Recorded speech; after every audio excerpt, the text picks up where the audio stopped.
유쾌 상쾌통쾌 정치 토크쇼 정치 인사해 주세요. 네, 안녕하세요. 정우주입니다. 네, 안녕하세요. 김용남입니다. 네, 안녕하세요. 장성철 씨 땜빵 김종혁입니다.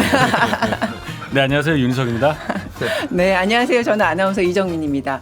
또 이렇게 오랜만에 오시다 보니까 인사가 물 흘러가듯이 안 가고 약간의 덜컹거림. 그래도 약간 이 방송의 느낌이 있다, 그렇죠? 그렇습니다. 예. 방송만큼은 덜컹거림 없이 가도록 하겠습니다. 예. 광고 듣고 오시죠.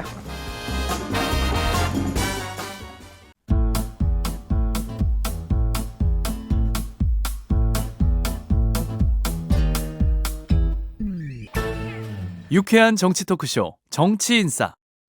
네, 여러분께서는 정치 토크쇼 정치 인싸와 함께 하고 계십니다. 자, 오늘은 금요일에 나온 이번 주 갤럽 조사 내용부터 보겠습니다. 20일부터 22일까지 갤럽이 자체적으로 전화 면접으로 진행한 조사 결과입니다. 자세한 내용은 중앙선거 여론조사심의위원회 홈페이지를 참조하시면 되고요. 자, 먼저 대통령의 국정 지지율을 보겠습니다. 일주일 만에 3%포인트가 올라서 61%를 기록했고요. 다시 60%에 진입을 했습니다. 자, 긍정평가 이후로 1위가 외교, 2위가 경제 민생, 3위가 소통 순이었습니다. 지금 사실 여러 여당발 악재가 있다 이렇게도 평가가 되고요. 또 이해운 후보자 청문회도 있었기 때문에 이런 것들도 좀 영향이 있지 않겠나 했는데 대통령의 지지율은 국정 전반에 대해서 국민들이 좀 신뢰를 흔들리지 않게 보내고 계신 것 아닌가 이렇게도 읽히는데 어떻게 보십니까? 그러니까 일주일마다 뭐 이런 조사 결과를 우리가 계속 얘기를 하잖아요. 한 6개월 넘었잖아요. 지금 한 7개월 됐나요? 제가 느끼는 감정은 안정적이다.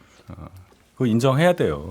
뭐 아무리 상대당이라 하더라도 잘하신 건 잘하는 거고 잘하시는 거고 평가를 해야 되는데 경제 지표가 예를 들어 이제 코스피로 대표될 수 있는 그런 대중적 지표가 워낙에 잘 나오니까 분위기 자체로는 이 대통령이 국정 맡은 이후로는 잘 되고 있다. 미국과의 관계도 그 트럼프가 세게 나왔는데도 잘 넘어간 것 같고 중국하고도 잘 하는 것 같고 뭐 이런 전반적인 평가 속에 60% 선을 계속 유지하고 있다는 거 그거는 뭐 맞는 말이겠죠. 다만 지표가 꼭 코스피만 있는 건 아니니까 예.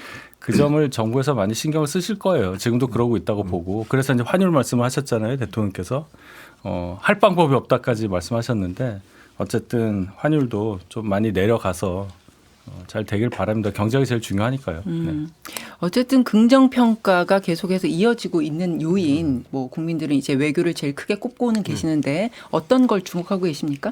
일단 최근에 중국과의 정상회담이 있었고 바로 이어서 또 일본과의 정상회담이 있어서 그 잘 끝났잖아요. 사실은 지난 정부에서는 정상회담만 하면 대통령 지지율이 떨어지는 이상한 현상을 몇 년째 경험하다가 일단 이재명 대통령은 무엇보다도 기저효과가 커요.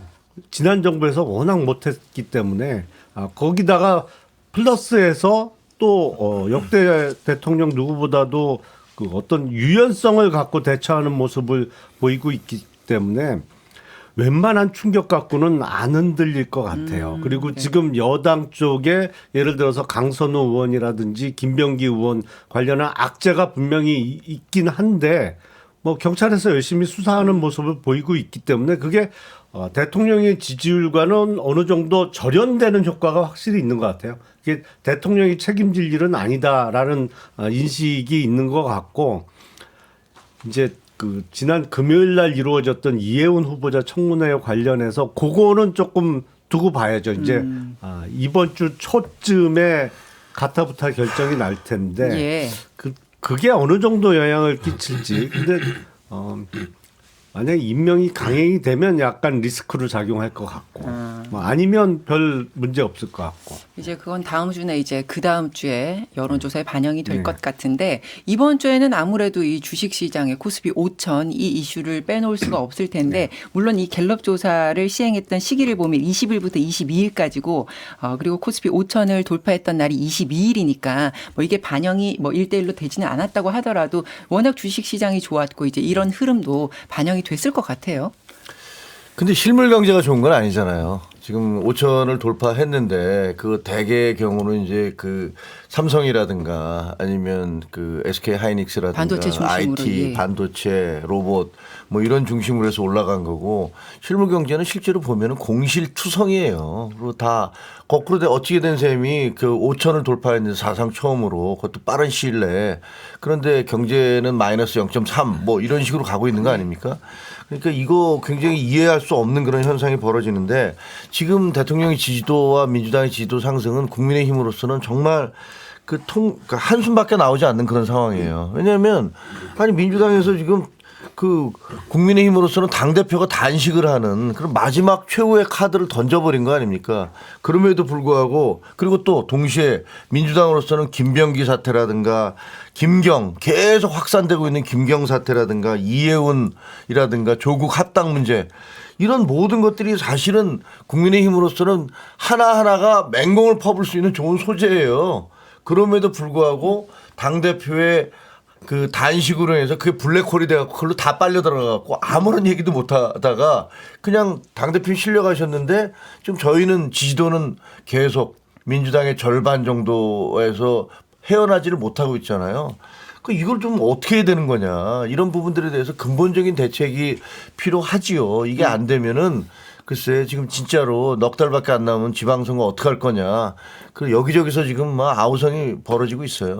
그럼 잠시 뒤에 이제 정당 지지율로 넘어가서 그 이야기를 좀 깊게 해보도록 하고요. 서 소장님은 어떻게 보세요? 지금 뭐 이런 재반 여건들 상황에서도 흔들리지 않는 국정 지지율이 나타나고 있는 이유 가장 크게 뭐라고 보세요? 저희가 계속해서 매주 갤럽 조사에 대한 평가를 하는데 그 흐름을 보면 공통적인 게 있어요. 이재명 정부 들어서는 민주당의 악재와는 겹치지 않는다.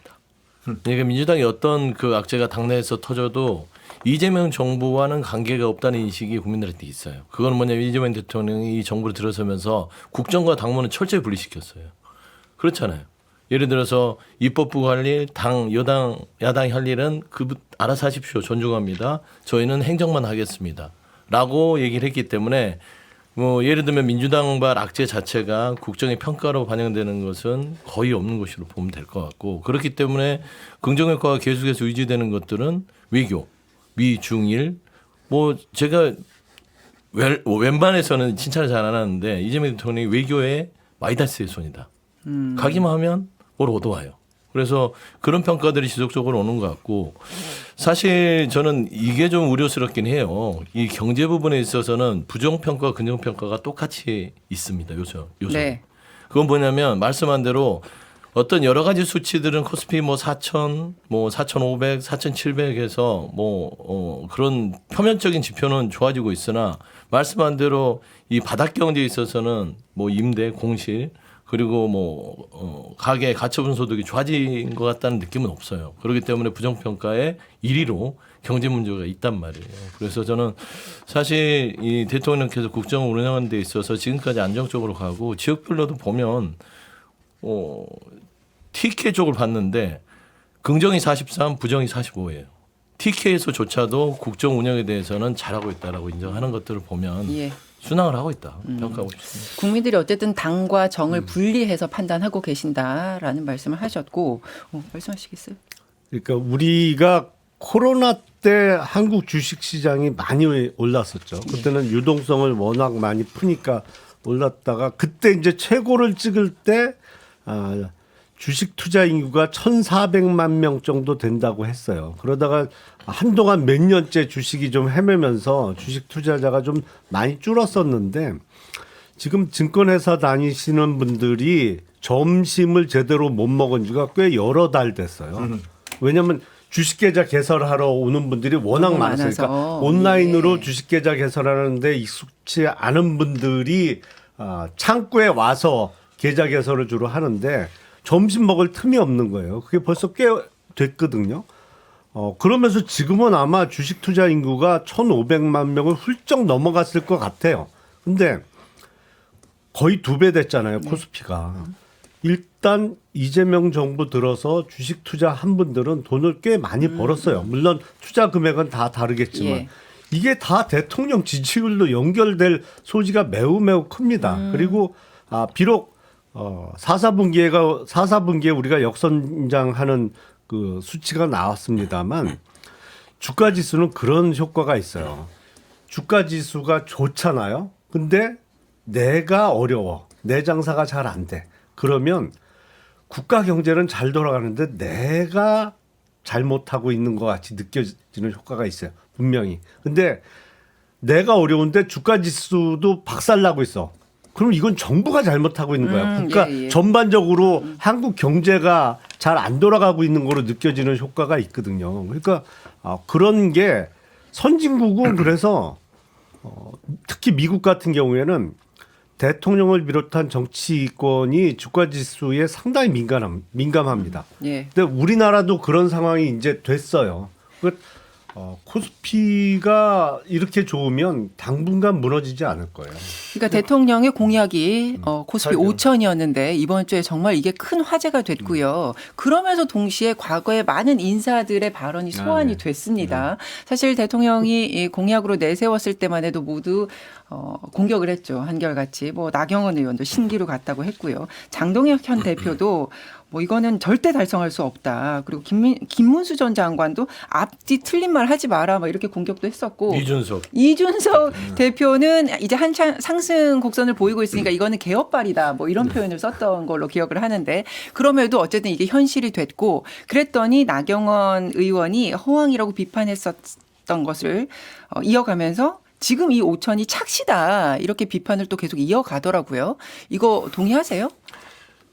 저는 나경원이나 장동혁 대표에 많이 비판을 하는 사람이에요. 예. 당내에서도. 그래서 뭐 징계도 받고 뭐 이런 상황이지만 근데 조금 제가 이제 김영남 의원님하고 좀 다른 입장인 그런 생각이 드는 건 뭐냐면 사실 그 자영업자나 이런 사람들은 보면 굉장히 상대적 박탈감을 느낄 수 있어요.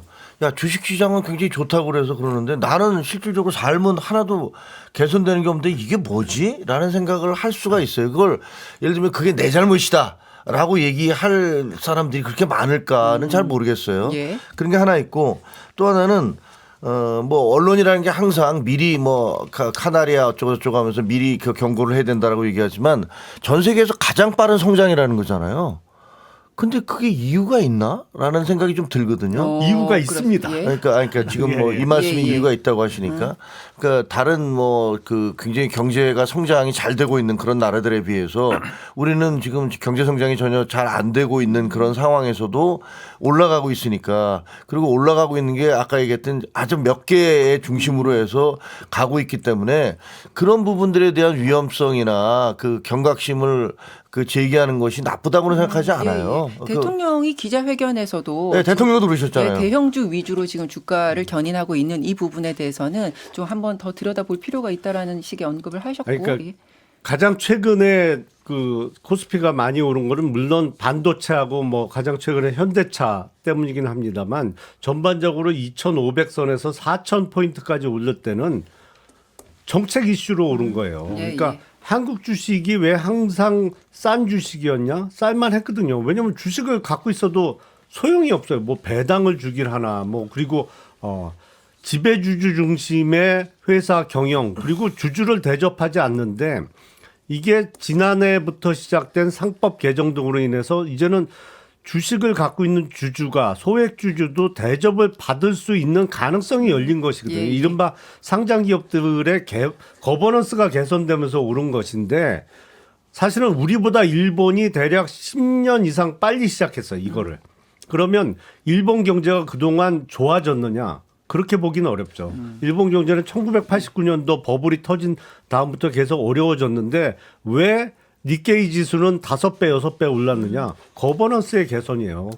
우리도 그 작업이 이루어지고 있는 것이거든요. 그러니까 이게 뭐 허황되거나 뭐 사상 누각이 절대 아닙니다. 그러니까 국민들이 지금 궁금해하는 거는 그래서 이 추이가 계속 이어질 것인가 지금이라도 나도 주식에 자산을 이동시켜야 되는 것인가 지금 이런 부분들을 궁금해하시는 것 같고 거기에 대해서는 이제 뭐 경제학자들도 어떤 이유에 분석하는 방향이 다르니까 우리는 정치 토크쇼니까 약간 정치 이슈로 좀 돌려보도록 하겠습니다. 그 한 가지 더 짚고 싶은 게 20대 연령층의 긍정평가가 대통령 긍정평가가 지난주 대비 10%포인트가 더 올랐단 말입니다. 이 부분은 어떻게 해석해야 됩니까? 젊은 분들도 여러 가지를 보실 거 아니에요. 20대라고 하면 경제활동 하시는 분도 있으니까 이거 주식 얘기 자꾸 해서 좀 그런데 요즘 많이 하시잖아요. 뭐 비트코인도 하고 뭐 여러 가지로 저희가 그런 연령대 있었을 때보다 훨씬 더 환경이 너무 많이 바뀌었으니까 그런 게 많이 영향을 끼쳤다고 봅니다. 주식시장의 지수가 모든 경제 지표를 커버할 수는 없는 거예요. 이건 어디까지나 그 회사에 대한 평가를 투자자들이 하는 거고 거기에 따라서 가격이 매겨진 거잖아요. 실제 이 회사가 어떻게 운영되고 있고 하는 거는 다 다른 겁니다. 그리고 모든 회사가 그런 것도 아니고 분위기가 좋은 거는 굉장히 긍정적인데 실제로 그럼 실물 경제와 연결이 돼서 국민들 전체가 그 어떤 분위기를 다 향유할 수 있느냐는 부분은 집권 여당과 정부가 책임질 부분이니까 거기까지 연결되는 것을 바라는 마음으로 20대도 지지를 하고 있다. 저는 그렇게 해석합니다. 다른 분석은요? 뭐 말씀한 대로 20대는 뭐 여러 가지 실물적인 부분에 있어서 이득이 되니까 뭔가 타격감을 느끼는 거죠. 뭐가 바뀌네. 그러면 그 다음에 뭐를 생각하겠어요? 미래가 보이는 거예요. 희망. 이렇게 나라가 좋아지면 내가 앞으로 살아갈 어떤 시간들이 좀 괜찮을 것 같은데 저는 그런 미래에 대한 긍정 평가라고 보는 것인데 저는 또 우려가 있어요. 이 전체 연령 지표에서 70대보다 20대의 부정평가가 가장 높습니다. 70대가 원래 보수를 지지하는 그런 연령대였는데 네. 70대는 지금 잘 못하고 있다가 37%인 반면에 20대가 38%예요. 이게 네. 물론 10% 하락을 했다 하면 그 전주는 더 높았다는 거 아닙니까? 그러면 결국에는 이 연령층에 있어서 20대와 70대의 양극화가 왜 현 정부에 있어서의 부정평가를 이끄는지에 대해서는 한 번쯤은 들여다보고 70대 연령층이야 이제 정치적인 영향이 많을 것 같아요.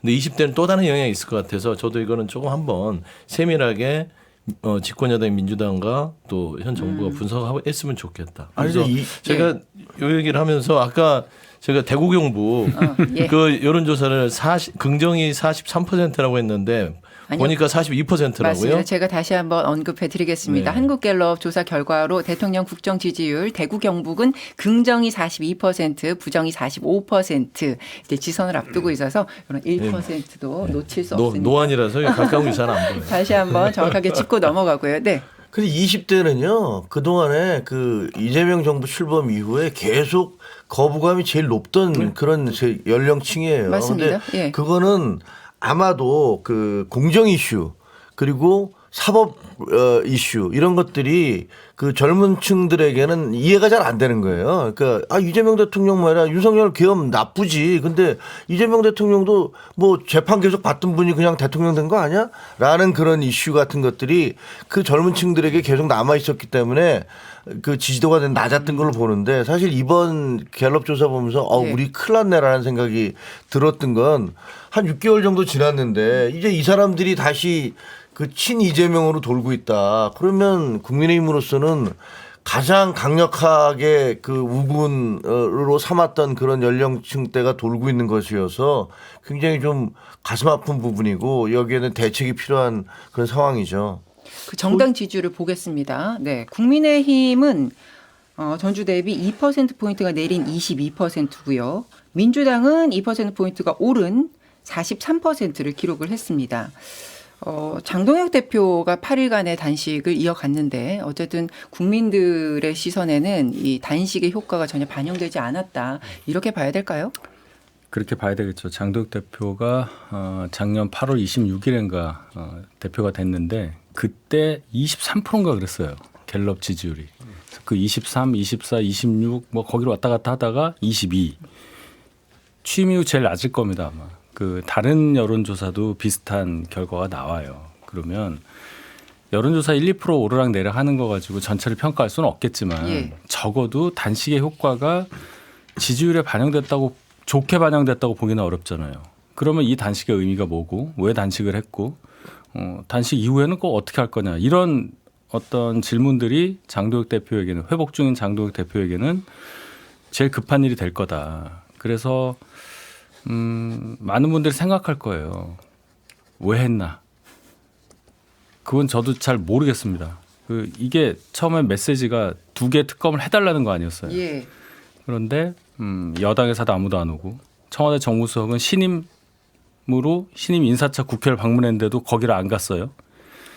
철저하게 여권으로부터 반응을 못 얻은 상태에서 처음에 메시지로 내걸었던 쌍특검 관련한 얘기는 다 묻혀지고 무엇 때문에 단식을 했고 무엇 때문에 단식을 그만뒀느냐 이 이슈로만 갔기 때문에 장도혁 대표 입장에서는 좀 썩 그렇게 기분 좋게 생각할 만한 상황은 아니라고 생각합니다. 그 야당 대표의 단식에 대한 평가 우리가 어제 되게 긴 시간 동안 했는데 어쨌든 국민 여론에는 전혀 효과적으로 반영되지 않고 있는데 국민의힘 내부에서는 이 갤럽 조사보다는 리얼미터 조사에 좀 더 방점을 찍고 여기에 주목하고 있는 게 아닌가 뭐 그런 얘기들이 들리고 있어서요. 리얼미터 조사 내용도 좀 보겠습니다.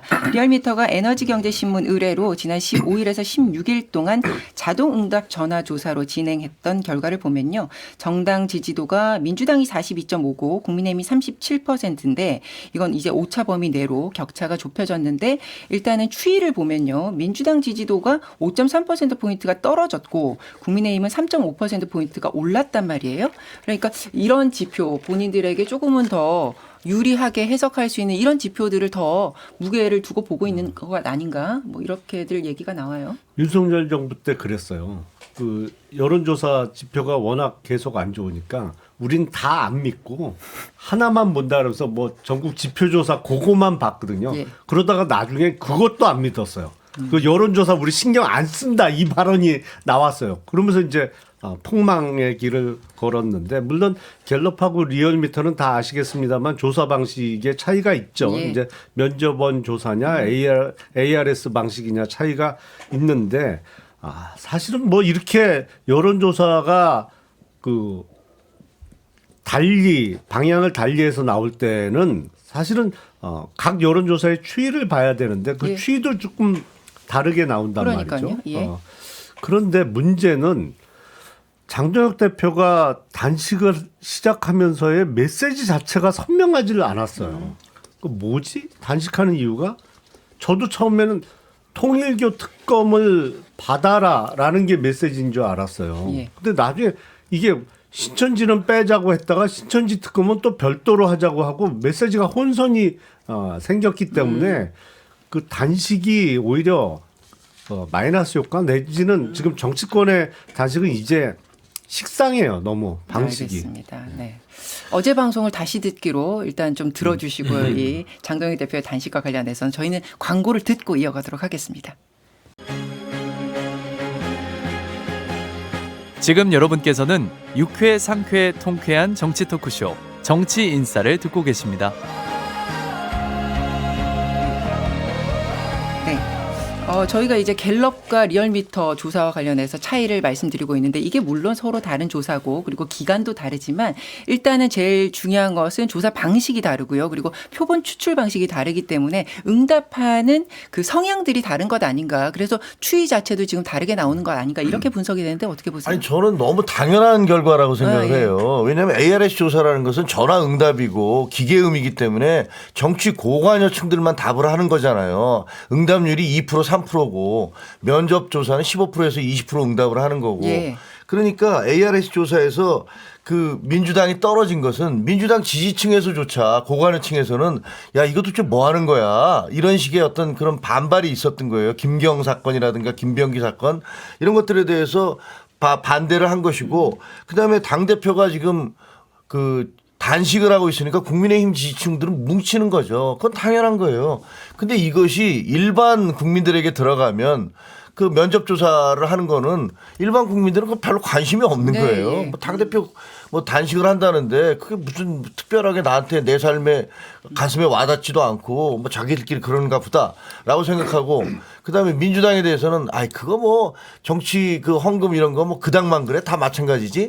그러니까 대통령 코스피 지수라든가 외교라든가 대통령 이런 부분밖에 부각이 안 되니까 그러니까 그 조사는 민주당에 대해서는 올라가고 오히려 국민의힘은 떨어지는데 고관여층들에서는 결집 현상이 생기니까 이런 차이가 생긴다. 네. 너무 당연한 것 같아요. 저는. 네, 결론은 정치인들은 사실은 본인들의 유불리를 떠나서 여러 지표들을 좀 골고루 보면서 민심을 읽을 필요가 있는데 어디에 좀 자기의 유불리를 따져가면서 좀 집중해서 본다. 이게 문제 아닐까 제가 싶어요. 답답한 지점이 뭐냐면 그래서 리얼미터에서 그럼 국민의힘이 이깁니까? 그게 중요하잖아요. 우리가 이제 선거를 하는데 자 예. 기업은 아까 우리 주식 얘기했지만 재무제표를 보면은 여러 가지 비율도 있고 해서 뭐 절대선은 없잖아요. 뭐 부채 비율이 어느 정도면 괜찮아서 요 정도 어림잡아 얘기하는 거지. 선거는 한 표라도 많으면은 당선되고 아니면 낙선하는 거 아니에요? 이 지지율대로라면 다 지는 거예요. 한 번이라도 역전한 적이 있냔 말입니다. 최근에. 그 생각을 해야지 이 조사 보면은 좁혀지니까 우리가 따라가고 있습니다. 스포츠가 아니에요. 스포츠 중계가 아니란 말입니다. 그래서 제가 답답하다는 말씀을 드립니다. 알겠습니다. 자, 주제를 좀 바꿔서 이번 주에 있었던 한덕수 전 총리의 1심 선고 내용을 짚어보겠습니다. 1심 선고의 의미 제일 컸던 것은 아무래도 이번 이 계엄을 내란이다. 그리고 친위 쿠데타다. 이렇게 아예 규정을 해버린 것. 이 부분에 주목해야 되지 않을까 그렇죠. 싶어요. 네. 이게 공식적으로 사법부가 12.3 내란이라고 이야기하겠다. 그러니까 12.3 계엄이라고 주장하는 사람들이 꽤 있었죠. 재판이 선고가 나기 전까지는. 그리고 내란이라 하지 말아라. 내란이라고 하는 자체가 내란몰이다. 라면 내란 프레임을 씌운다 막 했는데. 접니다. 아, 그러셨어요? 제가 누군지 저는 기억이 안 나서. 근데 아무튼. 미리미리 신고해 주셔서 옆에도 감사합니다. 계세요. 네. 근데 내가 그랬다고? 예전에 그러셨어. 그래서 하여튼 그 12.3은 내란이라는 부분들을 규정했고, 그리고 이제는 내란을 옹호한다거나 그 용어를 가지고 자꾸 어떤 시비를 거는 부분들, 특히 국민의힘 지도부가 많이 그랬단 말이에요. 그래서 저는 이런 부분에 있어서는 어떻게 나와야 될지 아직 공식 입장은 국민의힘이 밝히지 않았고, 두 번째는 위로부터의 쿠데타가 더 엄중하게 다스려져야 된다. 이 친위 쿠데타를 인정했는데 역사를 하나 딱 쓰셨더라고, 이진건 판사가. 그러니까 위로부터의 쿠데타는 결국에는 그렇게 해서 힘을 가진 자가 손쉽게 정권을 장악할 수 있고, 결국에는 그 정권이 무너지는 과정 속에서 또 국가는 어떤 내전이나 어떤 반환을 통해서 또 혼란을 겪게 되는 더 큰 책임을 묻는 그런 행위다. 그렇기 때문에 더 이 죄를 엄중하게 물어야 된다. 이런 역사적 규정을 해줌으로써 저는 지기현 판사가 굉장히 이제 힘들 것 같아요. 그러지 않을까요? 이미 법원에서 한 차례 법리적으로 판단을 내린 부분을 내렸죠. 배치돼서 과연 판단할 수 있을까? 다 규정을 해줬거든요. 그다음에 뭐 피해가 없었다, 시간이 짧았다, 이것도 말도 안 된다고 딱 규정을 해버렸어요. 그렇기 그것도 때문에 이제 국민들이 막아서 극복한 것이지 그 계엄 세력이 네. 그렇게 했던 것이 아니라고. 그래서 정리를. 피고인이 한덕수가 아니라 피고인을 윤석열로 놔두면 선고가 사형입니다. 그 판결문만 보면. 네, 그런 의미를 좀 봤어요. 어떤 부분 주목하셨어요? 말씀하신 그 부분이에요. 저는 제가 이제 12.3 계엄 사태를 내란이라고 자꾸 하셔서 아직 결정된 게 없고 왜 내란이라고 자꾸 큰 그런 결정적인 단어를 쓰시냐고 해서 1년 동안 저항 아닌 저항을 했는데 이제 뭐 그럴 수가 없게 됐어요. 물론 1심이긴 하지만. 자, 그럼 내란인데 그럼 내란이라고 규정된 상태에서는 굉장히 바뀌어야 돼요. 국민의힘 입장에서는. 한덕수 피고인이 결론은 1심이지만 징역 23년을 받은 내란 주요 임무 종사자가 돼버렸습니다. 그분이 계엄은 못 막았어요. 그래서 그 과정에 있어서 이제 죄를 받게 된 건데, 그럼 그분의 그 이후의 행보와 국민의힘이 어떻게 서로 맞닥뜨려서 했느냐, 이 부분을 봐야 되잖아요. 가장 결정적인 거는 한덕수라는 분을 저희 당의 대선 후보로 옹립하기 위해서 당 내부자들, 지도부를 포함해서 많은 분들이 움직였다는 거예요. 그 움직임을 아무도 모르게 한 것도 아니고 다 알게끔 했다는 거. 그러면 만약에 이분이 대통령 후보가 됐다고 생각을 하고 뭐 당선이 됐으면 어떻게 될 뻔했냐까지 생각해야 됩니다. 우리는 내란으로 23년을 받은 사람을 후보로 옹립하려고 했고 당선을 기대했다는 거잖아요. 만약 당선됐으면 지금 우리가 이재명 대통령한테 왜 5개 재판 안 받아요라고 얘기하잖아요. 그 논리를 작동할 수 있을까요? 작동시킬 수 있어요? 못하죠. 못합니다. 그러니까 선거를 통해서 이 국면을 그냥 넘어가자라고 했었던 그 잘못된 판단이 지금 와서 국민의힘의 뒤를 잡을 수밖에 없는 상황이 이제 나타났다는 거예요. 아무도 그 얘기 안 하더라고요. 그냥 못 넘어가요, 이거. 윤리위원회에서 그냥 넘어갔죠. N만큼 그냥 쓱 넘어갔어요. 제가 그 당시 상황을 너무 잘 기억하기 때문에 이런 일을 어떻게 당 지도부에서 앞장서서 하고 있을까라는 생각을 하면서도 결국은 이거 크게 나중에 크게 우리가 여기에 대해서 뭔가 벌 받을 수밖에 없다 생각하는데, 벌이라는 표현이 좀 세긴 하겠지만 이런 거 하나하나 제대로 짚어서 교정에 관한 과정을 국민들께 알려드리지 않으면 국민의힘 아까 지지율 여러 가지 얘기했는데 올라갈 가능성 없다고 저는 생각합니다. 그러니까 내부적으로 후보 교체 시도에 대해서 어떤 교정 작업을 진행하지 않았던 부분도 짚어주셨는데 더 크게는 그래서 이렇게 한덕수 전 총리에 대해서 1심 선고가 나왔으면 그런 이력들을 생각했을 때 국민의힘이 지금 법원의 판단을 존중한다 정도 그 이상의 어떤 평가가 나와야 되는 것 아닌가 이제 그런 지적이 있어요. 그러니까 12.3 비상계엄이 내란이라는 거는 상식이에요. 사실은 뭐 한치의 의심을 가질 수 없는 사실은 너무나도 당연한 거고 상식적이었는 건데 그걸 계속 거부했단 말이죠. 국민의힘이 우기고 그건 그냥 우기는 거예요. 비상식 내지는 뭐 억지를 부리는 건데 그게 계속되고 있단 말이죠. 아니 그러면 국민의힘은 살아날 기미가 없는 거예요. 최소한 억지는 부리지 말아야지. 그런데 문제는 그 이후에 거의 무지성적인 행위가 계속 반복됐어요. 뭐 지금 방금 언급됐습니다만 새벽 3시에 대선 후보를 바꿔치기 한다. 그것도 이제 당시 한덕수 지금 요번에 23년 형을 받은 내란 가담자로 대선 후보를 바꿔서 치러내려고 했는데 이게 어디까지 버틸 수 있느냐. 그러니까 지금이라도 황골탈퇴를 해야 되는데 문제는 황골탈퇴를 하려면 당 지도부가 앞장설 수밖에 없는데 지금 지도부로 과연 되겠느냐 그게. 지난 내란에 뭐 동조 내지는 옹호했던 거에 대해서 철저하게 반성을 하고 이제 바뀌겠습니다라고 약속을 해도 믿을 둥 말둥인데 뭐 어정쩡하게 지금 뭐 내란이라는 거야 아니라는 거야 뭐 아직도 자세가 불명확하다 이거죠. 그래갖고는 제1야당이 살아나기가 어렵죠. 그래서 이제 이 1심 선고가 앞으로의 재판들에 어떤 영향을 미칠 것인가 이것들을 주목을 하고 있는데 뭐 최종적으로는 윤석열 전 대통령의 재판에 이게 그대로 법리가 적용될 것이다라는 기대들이 있는 것이고 그에 앞서서 김용현 전 장관, 이상민 전 장관, 박성재 전 장관도 같은 내란 중요종사 임무 혐의이기 때문에 과연 어떤 선고가 나올 것인가 23년보다 더 나올 것이다. 뭐 어떻게 보십니까? 23년이 이제 기준점이 되지 않을까 싶어요. 특히나 이제 박성재 법무부장이 제일 떠지 않겠어요. 왜냐하면 이진관 판사가 담당하고 있어요.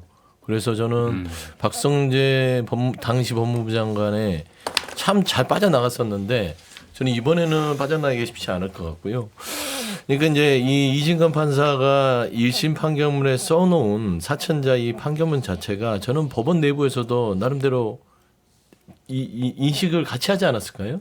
이진관 판사도 그 부분을 읽어봤을 것이고 그리고 뭐 옆에 있는 다른 여러 가지 재판부에서도 이 판결문을 가지고 판단하기 때문에 23년부터 기본으로 해서 그 이상. 그러면 저는 개인적으로는 김용현 그 국방부 장관 김용현 씨가 가장 잘못했다고 봐요. 그 국무위원들 중에는. 그리고 이 말하자면 계엄의 주무장관이기 때문에. 그럼 거기 지금 무기징역이 구형이 돼 있습니다. 그러면 무기징역이 나오겠죠. 그러면 그 위에 내란 우두머리. 사형이 구형돼 있습니다. 그러면은 국방부 당시 국방부 장관이었던 김용현 씨보다 내란 수괴였던 윤석열 피고인이 적게 나오겠어요? 그래서 저는 이 23년이라는 이 기준점이 시사하는 바가 크다. 물론 1심이지만 하지만 이제 2심부터는 내란 전담 재판부가 돌아가기 시작합니다. 그래서 저는 1심의 이준관 판사의 이 판결 자체가 주는 어떤 큰 사법부의 그 앞으로의 선고의 부담 그거는 상당할 것이다. 그래서 이제 한덕수 전 총리 실형 선고되고 겸허히 따르겠다라는 입장을 냈는데 윤석열 전 대통령 변호인단이 오히려 강하게 반발을 하고 있잖아요. 이런 이유라고 해석을 하면 될까요? 아니 물론 이제 이중간 재판부도 그렇고 뭐 지기현 재판부도 그렇고 지금 내란 관련 사건을 담당하고 있는 재판부들이 다 1심이에요. 그러니까 이게 대법원 확정 판결이 난 게 아니기 때문에 1심의 다른 재판부들은 독립적으로 알아서 재판하는 겁니다. 그래서 꼭 여기에 기속되는 거는 아닌데 사실상의 심리적 부담감은 가질 수 있겠죠. 그래서 영향을 사실상 끼칠 가능성은 있어 보여요. 근데 지금 윤석열 피고인들이 왜 반발하냐. 이게 법리적으로 깨기는 어려워요. 그러니까 지극히 상식적인 판결이에요. 이진관 재판부의 결론은 상식적이란 말이에요. 이걸 법리적으로나 깨기가 어려워요. 그러니까 변호인들은 윤석열 피고인의 변호인들은 그냥 아무 말이나 막 할 수밖에 없는 상황이에요. 논리적으로 법리적으로 이거 깨기 어렵거든. 그래서 사실관계 확인도 하지 않은 채 이진관 판사가 판결을 내렸다. 지기현 재판부에 직접 영향을 미치고자 한 게 아닌지 의심된다. 대단히 추상적이잖아요. 공격이. 뭐 사실 확인을 왜 하네. 증인신문도 하고 재판을 그렇게 여러 번 했는데. 윤석열 전 대통령이나 뭐 그 김용현 전 국방장관 변호인들의 기행에 가까운 그 변론은 이미 여러 차례 보도가 됐었고 그러니까 뭐 별로 논리적이라고 생각하는 사람은 없을 거예요. 예. 근데 걱정은 이제 국민의힘한테는 지금 청구서가 계속 몰려오고 있는 거 아니겠어요? 산 넘어 산인 셈인데 지금 한덕수 총리 23년 그리고 이제 김건희 씨에 대해서도 곧 판결이 내려질 거 아닙니까? 예. 그리고 나머지 국무위원들 뭐 박성재라든가 뭐 이런 분들에 대해서도 내려질 것이고 궁극적으로는 윤석열 전 대통령에 대해서 2월 19일인가요? 예정되어 있는 판결이 내려질 텐데 그렇다면 저희한테는 정말로 이제 그 계속 비난받을 거리만 계속 나오는 거예요. 왜냐 이걸 일찌감치 단절을 하고 다른 길로 갔어야 되는데 그 윤호개인으로 계속 붙들고 간 거 아닙니까? 네. 근데 이제는 물러나기도 어렵게 돼버렸어요. 지금 만약에 갑자기 선거가 난 다음에 갑작스럽게 야 우린 그 사람들하고 이제 절연하겠습니다. 그러면은 이른바 강성 지지층들 이 사람들도 가만히 있지 않을 것이고 중도층이나 민주당이 가만히 있겠습니까? 야 여태까지 뭐 하다가 이제 와서 그런 식으로 얘기를 해라고 공격을 받을 거예요. 그러니까 일찌감치 저희가 이거 벗어나야 된다. 판결이 내려진 다음에 4월 3일 날인가요?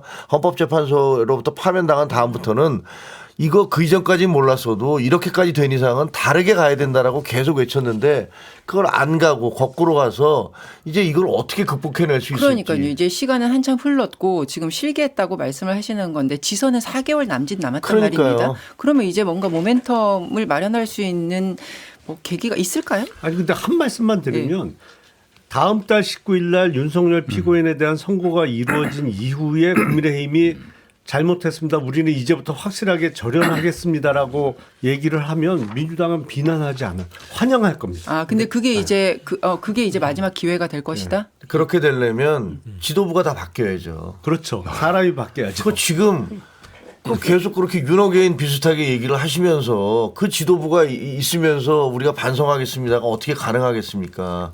그러면 그건 논리적으로 말이 안 되는 거잖아요. 근데 바뀔래 했으면 단식을 했겠어요. 그러니까 결국에는 19일의 청구서에 대한 부담감도 있을 뿐더러 사실 저는 한덕수 피고에 대해서 23년 징역이 나왔을 때 여러 가지를 국민의힘에서 조치를 했었어야 돼요. 첫 번째, 탄핵 반대 당론 아직도 갖고 있습니다.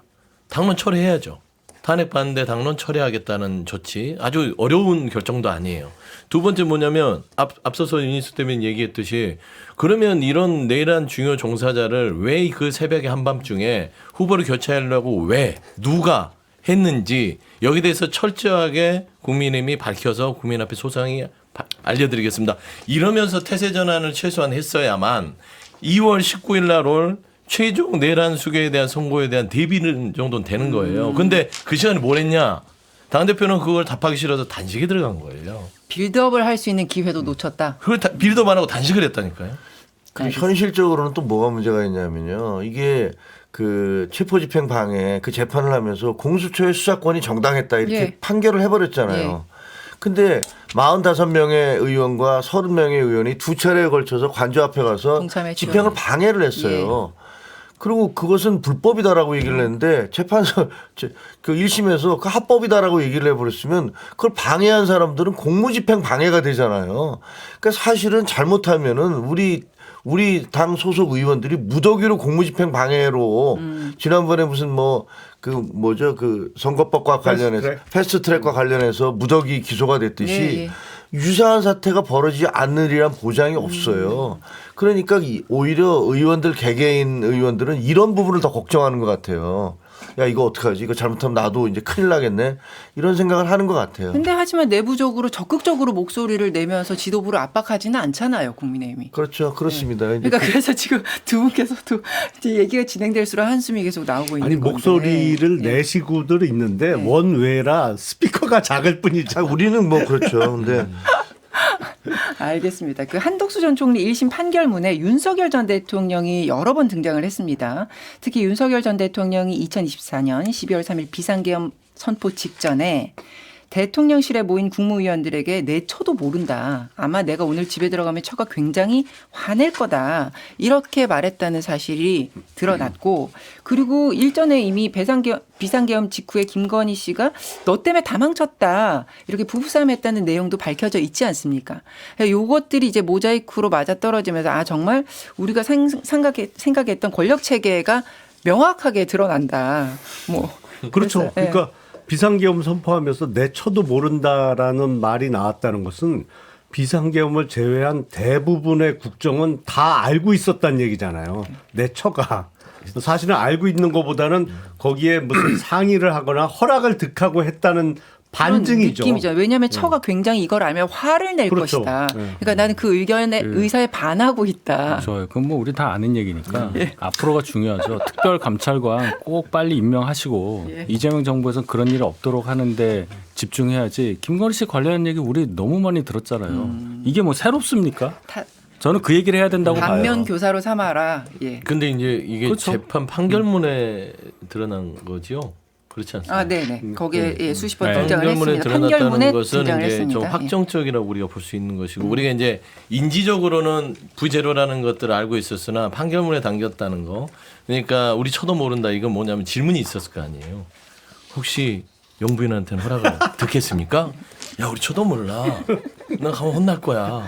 이건 내가 하는 거야 이번에는 이런 대화를 우리가 상상할 수 국무위원들과 있고 그런 대화를 상상할 수 있다. 그러면은 네. 결국 이런 부분을 판결문에 담았다는 것은 사실상 그 뭐 김건희 씨가 반영이 돼 있다 안 됐다가 아니라 말씀한 대로 국정전반에 대해서 늘 허락을 듣겠는데 이번은 독자적으로 했다라는 걸 지금 판결문에 담아놓은 것 같아요. 근데 평소에 말버릇을 분석해 보면 윤석열 피고인은 그 여러 번 선제적 거짓말을 하는 경우가 많았거든요. 아하, 선제적 거짓말. 예. 그러니까 누가 묻지 않아도 네. 아 이건 이거야. 그런데 그게 거짓말이야. 근데 묻지 않아도 미리 거짓말을 해버려. 이것도 그런 경우 아닐까라는 의심까지 들어요. 사실은 알고 있기 때문에 사람들이 네네. 알지 않을까 김건희 씨를 의심할까봐. 보호하기 위해서. 네. 그랬을 수도 있겠네요. 그래서 항상 보면 선제적 거짓말하는 경우가 꽤 여러 번 있었어요. 참 우리가 이게 남의 거짓말까지 상상을 해서 이게 우리가 해석을 하고 있다는 것 자체가 김영남이면 돗자리 깔아야 될 것 같아요. 아 정확하다고 보시는군요. 나보다 더 잘하니까. 동의하시는군요. 알겠습니다. 자, 그럼 앞으로 진행될 재판들에 또 주목을 해 보도록 하고요. 시간이 많지 않으니까 김경시 의원 얘기를 좀 해보겠습니다.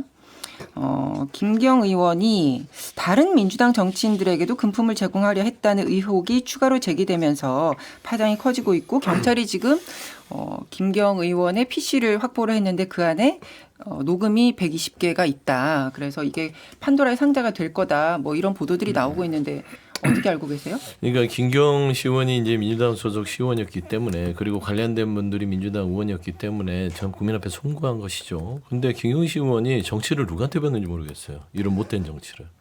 어디서 돈 갖다 주고 자리 부탁하고 돈을 줘야만 뭔가 어떤 일이 성사가 된다는 거.